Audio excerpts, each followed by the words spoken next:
జనుడైన సహోదరుడు భక్సింగ్ గారు రాసిన పుస్తకము విస్తారమైన పనులు ధనమోసము. యెహోషాపాతు యూదా దేశపు పట్టణములో బహుధనము సమకూర్చెను. 2వ దినవృత్తాంతములు 17:12-13. యూదా రాజైన యెహోషాపాతు దైవ భయముతో తన పరిపాలన బాగుగా ప్రారంభించెను. అతడు తన పితరుడైన దావీదు వలె నీతి మార్గంలో నడుచుటకు ప్రయత్నించిన మంచి రాజు. తాను భక్తిగా నుండుటతో తృప్తి చెందక తన ఏలుబడిలో ప్రతి సంవత్సరము దేవుని కట్టడలను విధులను ప్రజలకు బోధించు నిమిత్తము లేవీయులను అధిపతులను యూదాపట్నములన్నిటికీ పంపుచుండెను. ప్రభువును గణపరచుటలో అతనికుండిన ఆసక్తిని బట్టి దేవుడు అతనిని సమృద్ధిగా ఆశీర్వదించెను. ఫిలిష్తీయులు పన్నును వెండిని కానుకలుగా అతని యొద్దకు తెచ్చిరి. అరబ్బీయులు గొర్రె పొట్టేళ్లను మేకపోతుల మందను తెచ్చిరి. 7-11 వచనములు. నన్ను గణపరచు వారిని నేను గణపరుచును. 1 సమూయేలు 2:30 అనేది వాగ్దానమును ఆ విధముగా దేవుడతని పట్ల నెరవేర్చెను.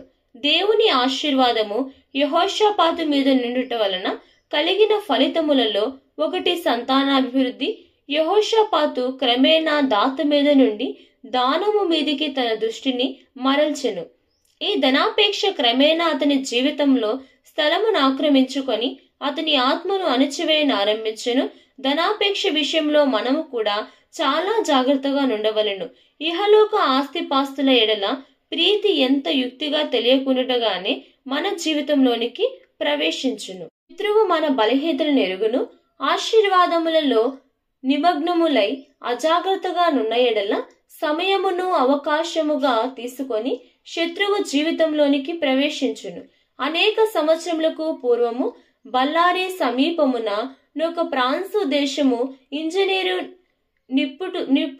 టిప్పు సుల్తాను కొరకు ఒక కోటను నిర్మించెను. ఈనాటికి కూడా అది ఎంతో గంభీరమైన చొరబడ సాధ్యమైనదిగా కనబడుచున్నది. కోట నిర్మాణమును ముగించిన పిమ్మట ఎంతో అతిశయముతో ఇంజనీరు టిప్పు సుల్తాను ఆ కోట చుట్టూ త్రిప్పి చూపించెను. వారు కోట యొక్క ఒక భాగమునకు వచ్చినప్పుడు ప్రాకారమునకు వెలుపల సమీపంలో ఒక కొండయున్నట్లు టిప్పు సుల్తాను గమనించెను. అతడు ఇంజనీరును తీక్షణముగా గద్దించి ఇట్లనెను, బుద్ధిహీనుడవైన ఇంజనీరు, ఆ కొండను కోటకు వెలుపట ఉండునట్లు విడిచిపెట్టితివేమి? అది ప్రాకారములో లోపట నుండునట్లు గోడను కట్టి ఉండవలసినది. శత్రువుడు సులభముగా ఆ కొండ ఎక్కి దాడి సలిపి సునాయాసముగా కోటను పట్టుకొనగలడు. ఎంత శ్రమ ధనము వెచ్చించి ఆ కోటను నిర్మించినను ఒక ముఖ్యమైన పొరపాటును బట్టి అది నిరుపయోగమైనదిగా చేయబడిను. తన దూరదృష్టి లేమిని బట్టి బహుగా కృంగిన వాడై ఆ ఇంజనీరు ఆత్మహత్య చేసుకొనెను. కొన్ని సంవత్సరముల తరువాత అదే కొండ నుండి ఆంగ్లేయ సైన్యము దాడి జరిపి ఆ కోటను స్వాధీనపరుచుకొనెను. మన ఆత్మీయ శత్రువైన సాతాను కూడా మన జీవితంలోని బలహీన స్థలముల ద్వారా ప్రవేశమును సంపాదించుకొని మనలను నాశనము చేయవలనని కనిపెట్టుచున్నాడు. యెహోషాపాతును దేవుడు ఆశీర్వదించినందున అతడు బహుగా వర్ధిల్లెను. దేవుడు తనకు అనుగ్రహించిన దానితో తృప్తి చెంది తన రాజ్య బాధ్యతలను నెరవేర్చుటకు బదులుగా తన ఐశ్వర్యమును విస్తరింపజేసుకును నిమిత్తము ఎక్కువ పని కల్పించుకొనుటకు యెహోషాపాతు శోధింపబడును. ధనాశ అతని బలహీనత అయినందున దాని ద్వారా శత్రువు అతని జీవితంలోనికి ప్రవేశించెను. ఆ దినముల యందు ధనాపేక్ష అనే బలహీనతను అనేక బోధకులలో చూచున్నాము. దేవుడు వారికి ఇచ్చు దానితో తృప్తి చెందక ఏదోనొక ఇతర పని చేయుట ద్వారా తమ ఆదాయమును పెంచుకొనవలనని కోరుచుందరు. కొందరు కోళ్లను మేకలను పెంచుకొందరు. మరికొందరు క్యాలెండర్లు అమ్ముటలోను అమ్మకము ద్వారా తమకు రానున్న ఆదాయమును గురించి కలలు కనుచు నవంబరు డిసెంబరు మాసములో ఎంతో పని కలిగి ఉందరు. ప్రభు కొరకే చేయుచున్నారని వారు ఎరుగుదురు. దైవ సేవకులు ఇంకా వ్యాపార మనస్కుల ఇండుట ఎంత విషాదకరము. కొంతమంది బోధకులు ఎక్కడైతే తమకు మంచి రాబడి సూచనలున్నవో అటువంటి సంపన్నులున్న ప్రదేశమును దర్శింపగోరుదురు. లోకస్తులు ప్రతి సాధ్యమైన మార్గములో తన మార్జించుటకు ఉపాయములు ఏర్పాటు చేసుకొనుట ఆశ్చర్యము కాదు. దైవ సేవకులే ఆ రీతిగా చేయనప్పుడే వాస్తవముగా పరితాపకరము. దురాశ కలవరమునకు నడిపించెను.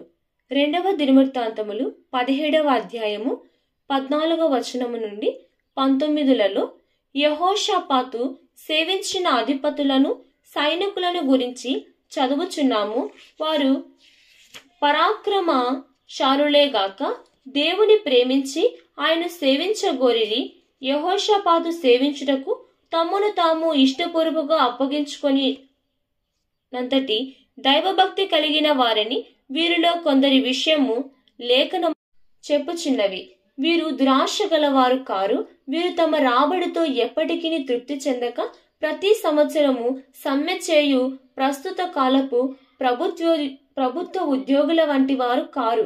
వీరు ఇష్టపూర్వకముగా యోహానుని సేవించుట కల్పించుకొనిన వారైనందున తన సేవకులకు బెత్తములిచ్చుటకు ఎక్కువ ధనము కావలసి వచ్చినదను ఆలోచన యెహోషాపాతుకు లేకపోయెను. అయినను అతడు యూదాపట్నములో విస్తారమైన పనులలో నిమగ్నుడైనట్లు చదువుచున్నాము. తెలుగు బైబిల్లో బాహుధనము సమకూర్చబడినని ఉన్నది. 2వ దినవృత్తాంతములు 17:13. ధనాపేక్ష యెహోషాపాతు హృదయంలోనికి మెల్లగా ప్రవేశించెను. ధనాపేక్ష అనేక దైవ సేవకుల పతనమునకు కారణము. ఈ విషయంలో తాము గాదు తమ భార్య పిల్లలచే వాస్తవముగా నిందింపబడవలసిన వారిని వారు వాదించవచ్చును. అంతా ఒకటే బాధ్యత వారి మీదనేనున్నది. 2వ దినవృత్తాంతములు 18వ అధ్యాయము చదువుతున్నప్పుడు యెహోషాపాతు యొక్క పతనము అచ్చటినే ఆరంభమగుచున్నదని మనం అనుకునవచ్చును. కానీ జాగ్రత్తగా పరిశీలించిన ఎడల ఆ చరిత్ర 17వ అధ్యాయము 13వ వచనంలోనే ఆరంభమైనట్టు కనుగొనగలము. యూదాదేశపు పట్టణములో అతనికి బహుధనము సమకూర్చబడిను. యూదాదేశపు పట్టణములో అతడి విస్తారమైన పనులు కలిగి ఉండును అని ఆంగ్ల భాషలోనున్నది. మొదటిసారి ఇట్లు చదువునప్పుడు ఈ బలహీనత యెహోషాపాతులో స్వల్పమైనదిగా పరిగణించవచ్చును గాని ఈ చిన్న బలహీనతయే తరువాత గొప్ప పతనమునకు దారి తీస్తున్న సంగతి మరచిపోకూడదు. యెహోషాపాతు విస్తారమైన పనులు కలిగిన వాడై అంతకంతకు వర్ధిల్లి బహుగా ధనమును సమకూర్చుకున్నది వాస్తవమే. ధనము పట్ల అతనికున్న అత్యధిక ప్రీతిని అతని బలహీనపరచుటకు అపవాది ఉపయోగించెను. అదే రీతిగా సాతాను మొదటనే జీవితంలోనికి కొద్ది ప్రవేశము సంపాదించుకొని తుదకు పూర్తిగా నిన్ను క్రూలదోయిను. యెహోషాపాతు ఆహాబుతో 1000 మంది ఉన్నట్లుగా 2వ దినవృత్తాంతములు 18వ అధ్యాయము 1వ వచనంలో చదువుచున్నాము. ఇశ్రాయేలును పరిశీలించిన దుష్ట రాజులలో ఆహాబు ఒకడు. 1వ రాజులు 16వ అధ్యాయము 30 నుండి 33. అటువంటి రాజుతో యెహోషాపాతు వివాహ సంబంధంలోనికి ప్రవేశించెను. మనము వర్ధిల్లి ఐశ్వర్యవంతులుగా పేరు పొందినప్పుడు ఈ లోకంలో ధనవంతులైన వారితోనూ లేక ఉన్నత పదవిలోనున్న వారితోనూ స్నేహభావము కలిగి ఉండవాలని కోరుచుందుము. అచ్చట మంచి మంచి పదార్థములను తినగలవేమో కాక ముఖ్యమైన మనుషులను కలుసుకొన వీలగునని అనేక మంది తేనెటి విందులను భోజన విందులను పోవుటకు ఫలానా వ్యక్తి ప్రసిద్ధి చెందిన వ్యక్తి నా యొద్దకు వచ్చునని నేను ఎరుగుదును. మీ వ్యాపార సమస్య ఉద్యోగపు సంగతి వెంటనే సరిచేయబడినట్లు నేను అతనితో మాట్లాడదనను అని తమ మిత్రులతో పలుకుటలో విపరీతమైన తృప్తిని వారు పొందెదరు. ఇహలోపుకు గొప్ప వ్యక్తుల వెంట పరుగులిడిన వాళ్ళని అభిలాష కొన్నిసార్లు దైవ సేవకుల మధ్య కూడా కనబడుచున్నది. తమ పిల్లలను లేక ఇతరుల పిల్లలను కళాశాలలో చేర్చుటలో వారికి వివాహములు చేయుటలోను ఎల్లప్పుడూ పని కలిగి ఉండొచ్చడు చేతే ప్రార్థనకు బైబిలు పఠనమునకు వారికి సమయం ఉండదు. క్రమేణా ప్రార్థనా భారము వారికి తక్కువైపోవును. మరి అధికముగా లోక మార్గములను లోక పద్ధతులను అవలంబించుదురు. లోక స్నేహముతో కొన్ని విషయములో రాజీ చేసుకొందరు. దేవుని ఎడల ఆయన వాక్యము ఎడల బహు స్వల్పమైన గమనము కలిగిందురు. అనేక దైవ సేవకులు లోక పద్ధతులను తమ సేవకుల్లోనికి కూడా తెచ్చిరి. యెహోషాపాతు కుమారుడైన యెహోరాము ఆహాబు కుమారుడైన వివాహము చేసుకున్నట్లు 2వ రాజులు 8:18 చదువుచున్నాము. ఇదంతా హఠాత్తుగా సంభవించి ఉండదు. ఆహాబు చాలా యుక్తిగలవాడు గనుక అకస్మాత్తుగా వివాహ ప్రస్తావన చేసిన యెహోషాపాతు దేవునికి భయపడువాడు గాదా? దేవుని వాక్యమును జనులకు బోధించుటకును నేర్పించుటకును లేవీలను అధిపతులను రాజ్యమంతటా నడుతూ పంపలేదా? బయలుదేవత ఆరాధనలకు రాణి బల్ల యొద్ద భుజించు అన్య ప్రవక్తలకు ఆహాబు కుటుంబం ప్రసిద్ధి నెక్కినది కదా. యెహోషాపాతు వంటి దైవభక్తి కలిగిన కుటుంబంలోనికి ప్రవేశము సంపాదించుకొనుటకు సులభము కాదని ఆహాబు రూఢిగా నెరుగును. కనుక బహుయుక్తిగా ఒక రాజు మరొక రాజుతో స్నేహం ఏర్పరచుకున్నట్లు మొదట యెహోషాపాతుతో నతడు మెల్లగా పెళ్లి ప్రస్తావన తీసుకొని వచ్చెను. ఆహాబు ఏ పద్ధతిని అవలంబించునో రూఢిగా మనకు తెలియదు. యథార్థమైన విశ్వాసులను సహితము వంచుట అనేక పద్ధతులను లోక సంబంధులైన క్రైస్తవులు ఎరిగి ఉన్నారు. ఆహాబు వలె విశ్వాసులతో స్నేహం ఏర్పరచు కొందరు ఆ తరువాత సరైన సమయంలో వారి వివాహ ప్రసక్తిని బయట పెట్టెదరు. అతడు దైవభక్తి కలిగిన మనుషుడు గనుక అతని కోడలైన పిమ్మట ఆమెనతడు మార్చగలడను సలహాను ఆహాబు యెహోషాపాతునకు ఇచ్చి ఉండవచ్చును. ఎలాగో యెహోషాపాతు ఒప్పింపబడెను. అతడు కుమారుడును ఆహాబు కుమార్తెను పెళ్లి చేసుకున్న ఎంత విషాదకరమైన పతనము ఈ వివాహము వెంబడి వచ్చినది.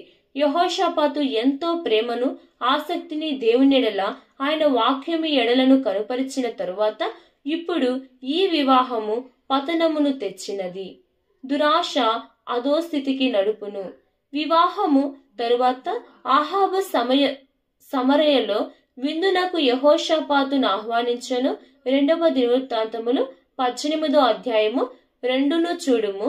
ఆహాబు ఇట్లు పలికి ఉండవచ్చును, యెహోషాపాతు, మనమిక పరాయివారము కాదు, మనము స్నేహితులము మాత్రమే కాదు, మనము బంధువులము గనుక మీరు తప్ప వచ్చి మమ్మలను దర్శింపవలెను. మర్యాద కొరకైన యెహోషాపాతు పోవలసి వచ్చెను. అనేక మార్లు ఇలాగున జరిగి ఉండవచ్చునటలో సందేహము లేదు. యెహోషాపాతు కూడా తన పక్షముగా ఆతిథ్యం ఇచ్చుటకు ఆహాబును ఆహ్వానించి ఉండవచ్చును. ఈ విధముగా యెహోషాపాతునకు ఎక్కువ ఇష్టమైన ఆహారం ఏదో ఆహాబు కనుగొనగలిగెను. ఒక సందర్భమున అతడు శ్రేష్టమైన వంట వారి కుదిరించి అనేక ఎడ్లను మేకలను కోయించి యెహోషాపాతునకు ప్రీతికరమైన ఆహారాన్ని సిద్ధము చేయించి గంభీరమైన విందును యెహోషాపాతును గౌరవార్థమైన ఏర్పాటు చేసెను. 2వ దినవృత్తాంతములు 18వ అధ్యాయము 1-2. విందు ముగిసిన పిమ్మట రామోత్గిలాదు మీదికి తనతో పోవుటకు ఆహాబు యెహోషాపాతును ప్రేరేపించెను. ఆతిథ్యము రుచిగల భోజనములు నేను నీవాడను, నా జనులు నీ జనులు, మేము నీతో కూడా యుద్ధములకు వచ్చేదము అని ఉత్తరమిచ్చెను. 2వ దినవృత్తాంతములు 18వ అధ్యాయము 3వ వచనము. ఎంత కుయుక్తిగా శత్రువు పనిచేసెనో గమనించుము. సమరయాలోనున్న నా భవనముకు రమ్ము అని గాని, లేక రామోత్గిలాదు మీదికి నాతో యుద్ధమునకు రమ్ము అని గాని ఆహాబు నేరుగా పలుకలేదు. యెహోషాపాతు మీదికి యుక్తితో కూడిన బలమైన ఒత్తిడిని తెచ్చుటకు సమస్తమును ఎంతో తెలివిగా అతడే ఏర్పాటు చేసెను. మొదట ఆహాబు యెహోషాపాతుతో స్నేహం ఏర్పరచుకొనెను. స్నేహము బలపడినంత వరకు అతడు ఊరకుండెను. అప్పుడు యెహోషాపాతు కుమారునికి తన కుమార్తెనిచ్చి వివాహము చేసెను. ఆ తరువాత యెహోషాపాతు కొరకు గొప్ప విందు ఏర్పాటు చేసి రామోత్గిలాదు మీద యుద్ధమునకు తనతో రమ్మని అతని ప్రేరేపించెను. ఈ సమయమునకు ఆహాబు యొక్క వలలో బహుగా చిక్కబడినట చేత ప్రవక్త మీకయా ఇచ్చిన హెచ్చరికను కూడా యెహోషాపాతు లక్ష్య పెట్టలేదు. 2వ దినవృత్తాంతములు 18-22. మొదట యెహోషాపాతు ఆహాబుతో, నేడు యెహోవా యొద్ద సంగతి విచారణ చేయుదము రండి అని పలికెను. ఏదైనా ప్రాముఖ్యమైన కార్యమును చేయ పూనుకొనక ముందు ఎల్లప్పుడూ దేవుని ప్రవక్తలను సంప్రదించుట అతనికి అలవాటు. ఈ విషయంలో కూడా ఆహాబు సంసిద్ధముగా నిండెను. ఆ రీతిగా యెహోషాపాతు ఒక ప్రవక్త కొరకు అడుగగా ఆహాబు 400 మందిని ముందుకు తెచ్చెను. తాను కూడా దేవునికి భయపడువాడు, నన్ను భావమును యెహోషాపాతునకు కలిగించవలనని ఆహాబు కోరెను. అయ్యో, ఏ వ్యత్యాసము లేక ఈ 400 ప్రవక్తలందరూ ఆత్మీయంగా గుడ్డివారు. వారందరూ ఆహాబుతో యుద్ధమునకు పొమ్ము, దేవుడు నీతో కూడా నున్నాడు అని పలికిరి. వారు రాజుల భద్రత విషయము శ్రద్ధ కలిగిన వారు కాదు. హృదయములో వారికి లాగున తలంచిరి, ఈ రాజులు యుద్ధములో మరణించితే మరణించని మనకేమి? ఆ అబద్ధపు ప్రవక్తల వంటి బోధకులు అనేకులున్నారు. దేవుని వర్తమానను నమ్మకముగా నందజేయుటకు వారికి శ్రద్ధ లేదు. ప్రజలు ఎటువంటి వర్తమానమును వినగోరుచున్నారో కనుగొని అటువంటి వర్తమానములే వారికిచ్చెదరు. గొప్ప పలుకుబడి, మంచి భోజనము, ఎక్కువ డబ్బు పొందాలనే వారి కోరిక గనుక వారు ప్రజలకు ప్రీతి కలిగించు పరిచర్యనే జరిగించెదరు. దేవుని హెచ్చరిక. యెహోషాపాతు ప్రార్థనా పరుడు కావున 400 మంది ప్రవక్తలలో ఏదో పొరపాటు ఉన్నదని అతడు గ్రహించెను. అదే విధముగా ఒక బోధకుడు దైవజనుడో కాదో ఆత్మీయమైన ప్రజలు కనుగొనగలరు. వారు ప్రవచించుచుండగా యెహోషాపాతు విని తనతో తాను ఇట్లనుకొనెను, వీరు నిజమైన ప్రవక్తలని అనుకొనును గనుకనే వీరు తప్ప యెహోవా ప్రవక్తలలో ఒకడైనను ఇచ్చట లేడా అని అడిగెను. 6-7 వచనములు. అవును, మరి యొక్క ప్రవక్త ఉన్నాడు, కాని అతడతనికి నాకిష్టము లేదు, నేనతన్ని ద్వేషించుచున్నాను, నాకు ఇష్టమైన సంగతులని అతడెల్లప్పుడూ పలుకుచుండెను అని ఆహాబు సమాధానమిచ్చెను. యెహోషాపాతును సంతోషపెట్టుటకై తనకు అనుగుణముగా నుండడని మీకాయా ప్రవక్తను పిలిపించుమని తన పరివారముతో నొకరికి ఆజ్ఞ ఇచ్చెను. ఈ సమయంలో మీకాయా పలుకబోవునది ఆహాబు ఎరిగియుండెను గనుక తన సేవకునితో ఇట్లు చెప్పెను, నీవు మీకాయా యొద్దకు పోయి 400 మంది ప్రవక్తలు పలికిన దానినే అతడు చెవిలో చెప్పి దానినే అతని కూడా పలుకుమని చెప్పుము. 2 దినవృత్తాంతములు 18-12. ఈ దినముల్లో కూడా అనేక స్థలములలో ప్రసంగమునకు పురము ప్రసంగికుని ప్రక్కకు పిలిచి ఏమి బోధింపకూడదో చెప్పుచున్నవారున్నారు. సలహాను పాటించమని వారికి శ్రమ ఎప్పుడో ఒకప్పుడు దైవ సేవకులైనా మీరు ఇటువంటి పరిస్థితులను ఎదుర్కొనెదరు. మీ అడుగులను జాగ్రత్తగా కాపాడుకొనని ఎడల మీరు కూడా పడిపోదురు అవకాశము కలదు. అందులకే ఈ హెచ్చరిక ఎంతో తీవ్రముగా మీకివ్వబడినది. మీకాయా నమ్మకమైన దైవ సేవకుడు ఎంతో యథార్థముగా దేవుని వర్తమానమిచ్చెను. 16-22 వచనములు. వర్తమానమును సంపూర్ణముగా తేటపరుచుటకు 400 ప్రవక్తలందరినీ నోటను దేవుడు అబద్ధములాడు ఆత్మ నుంచెనని మీకాయా ప్రకటించెను. తన పరిచర్యను ఎంతో నమ్మకముగా ధైర్యముతో నెరవేర్చెను. కాని ఆహాబు అతని మీద అత్యాగ్రహము గలవాడే వెంటనే అతని చెరసాల్లో వేయటకు ఆజ్ఞాపించెను. 26వ వచనము. మీకాయా యథార్థమైన ప్రవక్తయని యెహోషాపాతు ఎరుగును. అతడు గుణశీలుడు, ఆసక్తియందు అసమానుడు అయినను ఆహాబు ప్రాబల్యముతో అతడు తగ్గిపోవట ఎంతో పరితాపకరము. వివాహ సంబంధము ద్వారా, విందుల ద్వారా, మిత్రత్వము ద్వారా అపవాది అతన్ని బలహీనపరచెను. మనము ఎప్పుడైనా నిష్కపటముగా లేక తెలియక ఏదైనా పొరపాటు జరిగించినా ఆత్మీయముగా బలహీనమవుదుము. అన్యుడితో వివాహముల విషయమై గంభీరమైన హెచ్చరికలను దేవుడు ద్వితీయోపదేశకాండం 7:3, యెహోషువ 23:12లో నిచ్చెను. విగ్రహారాధన అలవాట్లకు పేరు పొందిన అన్యురాలైన యెజబెలును ఆహాబు పెళ్లి చేసుకొనెను గనుక అతని కుటుంబము వేరే అనుల కుటుంబము కన్నా మేలైనది కాదు. ఇట్లుండినను యెహోషాపాతు తన కుమారుడైన యెహోరామునకు భార్యగా ఆహాబు కుమార్తె అయిన అతల్యాను అంగీకరించెను. ఆ విధముగా యెహోషాపాతు ఆహాబు వలలో చిక్కుబడెను. మీకాయా ప్రవక్త పలుమార్లు నొక్కి నొక్కి హెచ్చరించినను బానిస వలె అతడు ఆహాబుతో యుద్ధమునకు వెళ్ళెను. యుద్ధరంగమునకు ఆహాబు తమ మట్టుకు తాము మారువేషంలో నుండి రాజవస్త్రములు ధరించుకొనుమని యెహోషాపాతునకు సలహా ఇచ్చెను. 2వ దినవృత్తాంతములు 18-29. ఈ తంత్రములతో తను తాను రక్షించుకొని యెహోషాపాతు వైపు శత్రువు గమనమును మళ్లించవచ్చునని ఆహాబు తలంచి ఉండవచ్చును. మరియొక వైపు యెహోషాపాతు బుద్ధిహీనుడై సాధారణ జ్ఞానమునకు కూడా కోల్పోయెను. అతని మెదడు చేయటలేదని గోచరమగుచున్నది. అతడంతటి జ్ఞానము గల రాజు తమ మట్టుకు తాము మారువేషంలో పోవుచుండగా నన్నెలా రాజవస్త్రములు ధరించుకొనవలసిందని కోరుచున్నాడు. అతడు తల వంచవలసినది దేవునికి అవిధేయులమైనప్పుడు మన మెదడు సరిగా పనిచేయదు. మనము బుద్ధిహానుల వలె ప్రవర్తించుదము, స్వనాశనమునకు పరుగులిడుదుము. ఇశ్రాయేలు రాజుతోనే గాని మరి అతని సేవకుల్లో ఎవరితోనైనను యుద్ధము చేయవలదని ఆహాబు శత్రువు తన మనుషులకు ఆజ్ఞాపించను. కనుక ఆ మనుషులు సంహరించుటకై ప్రత్యేకముగా రాజును వెదుకుచుండిరి. యెహోషాపాతును రాజవస్త్రంలో కనుగొన్నప్పుడు ఇశ్రాయేలు సైన్యములోని ఇతరులను విడిచి వారు అతని చుట్టూ ముట్టిరి. అతడే ఇశ్రాయేలు రాజుని తలంచి శత్రువులు మోసపోయిరి. ఏ క్షణములోనైనా చంపబడినని పరిస్థితి యెహోషాపాతునకు తీసుకొని వచ్చెను. యెహోషాపాతు అవలంబించిన ఆ పతన మార్గము అతనెట్లు అంత్యదశకు మరణమునకు నడిపించెనో మనము చూచున్నాము.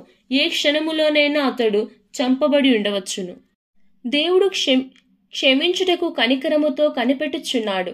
యుద్ధరంగములో విపత్కాలమున యెహోషాపాతు పశ్చాత్తాపడెను, యెహోవా అతని రక్షించెను. 31వ వచనము. మన దేవుడు ఎంత కనికరము గలవాడు!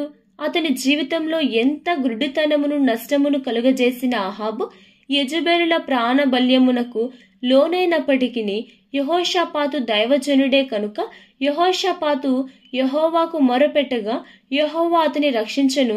కాని ఇశ్రాయేలు రాజైన అహాబు సంహరింపబడెను. 32వ వచనము. మారువేషం అతని కాపాడలేదు. యెహోషాపాతు వల్లే అనేక మంది క్రైస్తవులు దైవ సేవకులు కూడా లోక స్నేహితులతో లోక సమాజములతో ఒడంబడికలు చేసుకొనుట ద్వారా ఎంతో నష్టమును చెరుపును తమ జీవితంలోనికి తెచ్చుకొందురు. వారు కూడా ఆత్మీయత లేక శారీరక జీవితం మీద విరక్తి చెందు స్థితికి వచ్చెదురు. పశ్చాత్తాపడుటకు చివరి నిమిషము వరకు వేచిందురు. కొందరు తరుణము మించిపోవునట్లు కనుగొందురు. యెహోషాపాతు సమాధానముగా యూదా దేశములకు తిరిగి వచ్చినప్పుడు 2వ దినవృత్తాంతములు 19:1-8. అహాబు స్నేహము వలన తనకు సంప్రాప్తించిన నష్టమును తిరిగి సమకూర్చుకొనుటకు ప్రయత్నించెను. యెహోవా కృపగలవాడై తిరిగి అతనికి సహాయము చేయుటకు శత్రువుల బారి నుండి అతని విడిపించుటకు ఆరంభించెను. 2వ దినవృత్తాంతములు 20వ అధ్యాయము 2, 3, 24, 25 వచనములు. అమ్మోనీయులు, మోయాబీయులు, ఎదోమీయులు ఏకధాటిగా అతని మీదికి వచ్చిరి. యెహోషాపాతు భయపడి ఉపవాస దినమును ప్రకటించి యెహోవా యొద్ద విచారించుటకు మనస్సు నిలుపుకొని దేవుడు అతని ప్రార్థన విని ఒకరినొకరు సంపూర్ణముగా నాశనము చేసుకున్నట్లు శత్రువు సైన్యములో కలవరమును కలుగజేసెను. సైన్య సమూహమంతయు శవములై యుద్ధ రంగమున పడియుండెను. కొల్ల సొమ్మును సమకూర్చుకొనుటకు మాత్రము యెహోషాపాతును అతని జనులు యుద్ధరంగమునకు పోవలసి వచ్చినది. ఆ కొల్ల సొమ్ము విస్తారముగా నిండుటచే దాన్ని కూర్చుకొనుటకు వారికి 3 దినములు పట్టెను. యెహోషాపాతు యొక్క అంతము. ఇంత బాధననుభవించిన తరువాత మిగిలిన జీవితంలో యెహోషాపాతు ఎంతో నమ్మకముగా నుండునని ఎవరైనా తలంచవచ్చును. తన గొప్ప విజయము పైన చెప్పబడినది. తరువాత యెహోషాపాతు తిరిగి తన స్వంత జ్ఞానంపై ఆధారపడిన ఆరంభించుట ఎంతో విచారకరము. అది మరలా అహాబు కుమారుడైన అహజ్యాతో స్నేహ బాంధవ్య ఏర్పరచుకొనెను. గతములో తాము పొందిన విషాదనుభవాలన్నిటికీ తరువాత కూడా యెహోషాపాతు ఇటువంటి పొరపాటు చేయట విచారకరము కదా. అతని వంటి వారు అనేకులు ఈ దినములో ఉన్నారు. అదే పాపములో తిరిగి తిరిగి పడుకుందురు. ప్రతిసారి ఇకెన్నటికి దీన్ని చేయమని చెప్పుచుందురు. వారి జీవితము ఒక వలయం వలె పడుట, లేచుట, ఒప్పుకొనుట, మరలా పడుట అయున్నది. యెహోషాపాతు అహాబు కుమారునితో ఒప్పందము చేసుకొనెను. గత చేతనైనను అనుభవము పిమ్మట అతడెట్లు సంభవించెను, ఇదెట్లు సంభవించెను. ఉన్నత స్థలములను దేవతా స్తంభములను యూదాలో నుండి తీసివేసెను అని 2వ దినవృత్తాంతములు 17వ అధ్యాయము 6లో చదువుచున్నాము. కానీ 20వ అధ్యాయము 33వ వచనములో ఉన్నత స్థలము తిరిగి వచ్చినట్లుగా కనుగొనుచున్నాము. విగ్రహారాధన తిరిగి వచ్చుటకు యెహోషాపాతు యొక్క లోక సహవాసములే ఎక్కువగా కారణమై ఉండవచ్చును. విగ్రహారాధకుడైన అహాబుతో తమ రాజు యొక్క సరసములను చూచి ప్రజలు ధైర్యము తెచ్చుకొని సమరయలో దూరముగా ఉన్నత స్థలములను తిరిగి నిర్మించిరి. ఆసియా ఎందంతటా ఉన్నత స్థలములలో గుడులను మసీదులను చూడగలము. రోమన్ కేథలిక్ వారు కూడా మతాలయములను, మఠములను, కాన్వెంటు, పుణ్యస్థలములను ఉన్నత ప్రదేశంలో నిర్మించగోరుదురు.